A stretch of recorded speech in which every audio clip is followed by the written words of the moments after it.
ರೋಗಿಗಳ ಜನ್ಮಸ್ಥಾನವಾದ Madhugiri mutton market.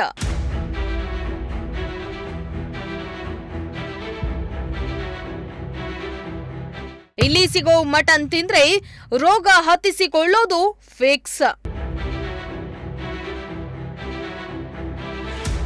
Madhugiri ಪಟ್ಟಣದ ಮಾಂಸ ಪ್ರಿಯರು ಈ ಸ್ಟೋರಿಯನ್ನ ಕಂಪ್ಲೀಟ್ ಆಗಿ ನೋಡ್ಲೇಬೇಕು. ಭಾನುವಾರ ಬಂತಂದ್ರೆ ಮಾಂಸ ಪ್ರಿಯರಿಗೆ ಒಂದು ರೀತಿಯ ಹಬ್ಬ. ಚಿಕನ್ ಮಟನ್ ಮೀನು ಖರೀದಿಸಲು ಮುಗಿಬೀಳ್ತಾರೆ. ಆದ್ರೆ ಇಲ್ಲಿನ ಮಟನ್ ತಿಂದ್ರೆ ನಿಮ್ಮ ಜೀವಕ್ಕೆ ಕಂಟಕ ಎದುರಾಗುವುದು ಪಕ್ಕ ಎಂಬಂತಾಗಿದೆ. ಹೌದು, ಮಧುಗಿರಿ ಪುರಸಭೆಯಿಂದ ಮಾಂಸ ಮಾರಾಟಕ್ಕೆಂದು ಮಾರುಕಟ್ಟೆಯನ್ನ ನಿರ್ಮಾಣ ಮಾಡಿಕೊಡಲಾಗಿದೆ. ಆದರೆ ಇಲ್ಲಿನ ಕುರಿ ಮೇಕೆ ಮಾಂಸದ ಮಾರುಕಟ್ಟೆಯಲ್ಲಿ ಮೂಲಭೂತ ಸೌಕರ್ಯದ ಕೊರತೆಯಿಂದ ಗಬ್ಬೆದ್ದು ನಾರ್ತಾ ಇದೆ. ಇಲ್ಲಿನವರಿಗೆ ಶುಚಿತ್ವ ಎನ್ನುವುದೇ ಗೊತ್ತಿಲ್ಲ. ಅಪ್ಪಿತಪ್ಪಿ ಇಲ್ಲಿ ಮಾಂಸ ತಗೊಂಡು ಹೋಗಿ ತಿಂದ್ರೆ ರೋಗ ಹತ್ತಿಸಿಕೊಳ್ಳೋದಂತೂ ಸತ್ಯ.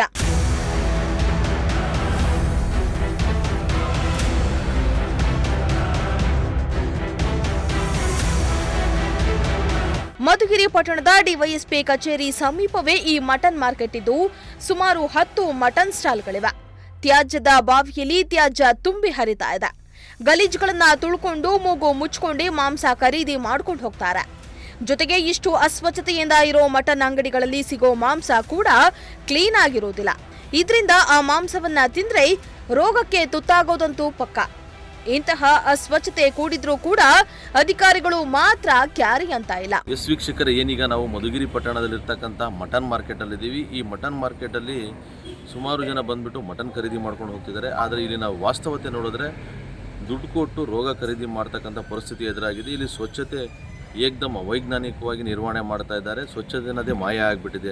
ಇಲ್ಲಿ ನಿಮಗೆ ಕಾಣ್ತಾ ಇರ್ಬೋದು, ಇಲ್ಲಿ ನೊಣಗಳು ಮತ್ತು ಗಲೀಜೆಲ್ಲ ಶೇಖರಣೆ ಆಗಿದೆ. ಸೊ ಇಂತಹ ಪರಿಸ್ಥಿತಿಯಲ್ಲಿ ಮಾಂಸ ಮಾರಾಟ ಮಾಡ್ತಿದ್ದಾರೆ. ಸಂಬಂಧಪಟ್ಟ ಪುರಸಭೆ ಅಧಿಕಾರಿಗಳಾಗಲಿ ಹಾಗೂ ಇನ್ನು ಪುರಸಭೆಗೆ ಸಂಬಂಧಪಟ್ಟ ಏನು ಆರೋಗ್ಯ ವೈದ್ಯಾಧಿಕಾರಿಗಳಾಗಲಿ ಇದುವರೆಗೂ ಇಲ್ಲಿ ಬಂದು ಗಮನಿಸಿಲ್ಲ.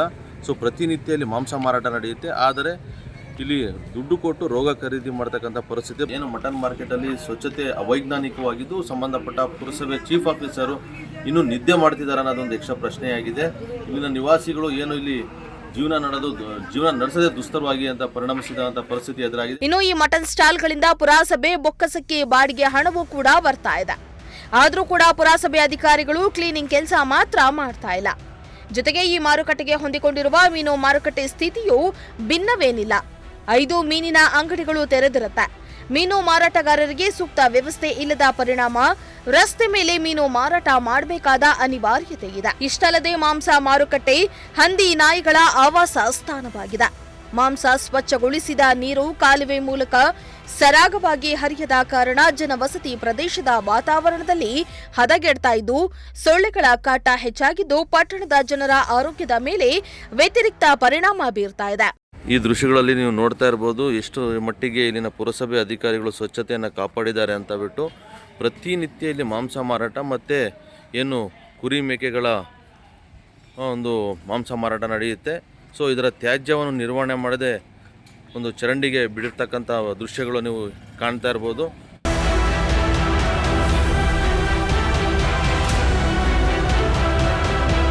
ಮಾಂಸ ಮಾರುಕಟ್ಟೆಯಲ್ಲಿ ಅಸ್ವಚ್ಛತೆ ತಾಂಡವ ಆಡ್ತಾ ಇರೋದ್ರಿಂದ ಇಲ್ಲಿನ ಜನರು ಮಾಂಸ ಮಾರುಕಟ್ಟೆಯಲ್ಲಿ ಮಾಂಸ ಖರೀದಿಸಲು ಹಿಂದೇಟು ಹಾಕ್ತಿದ್ದಾರೆ.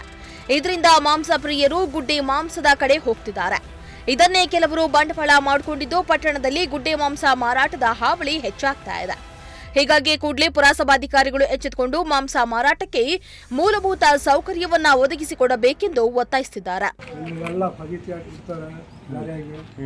ಮೂಳೆ ಎಲ್ಲ ಆಗಿಬಿಡ್ತಾರೆ. ನಾಯಿಗಳು ಸಣ್ಣ ಸಣ್ಣ ಮಕ್ಕಳು ಇದಾವೆ ಮನೆಗೆ. ನಾಯಿಗಳು ಬಿಡೋಕ್ಕಾಗಲ್ಲ, ಮಕ್ಕಳಿಗೆ ಓಡ ಬಂದುಬಿಡ್ತಾವೆ. ಇಲ್ಲಿ ದನಗೂ ತಗೊಂಬಂದು ತಿರ್ಗಾ ಹಾಕ್ತಾರೆ. ಅದು ವಾಸನೆ, ಭಾಳ ವಾಸನೆ, ಚಾಲು ಫಜಿತಿ ಫುಲ್ ಆಗಿಬಿಟ್ಟೈತೆ ಸರ್. ಇದು ಏನು ಸಮಸ್ಯೆ ಆಗುತ್ತೆ ನಿಮಗೆ? ವಾಸನೆ ಜಾಸ್ತಿ.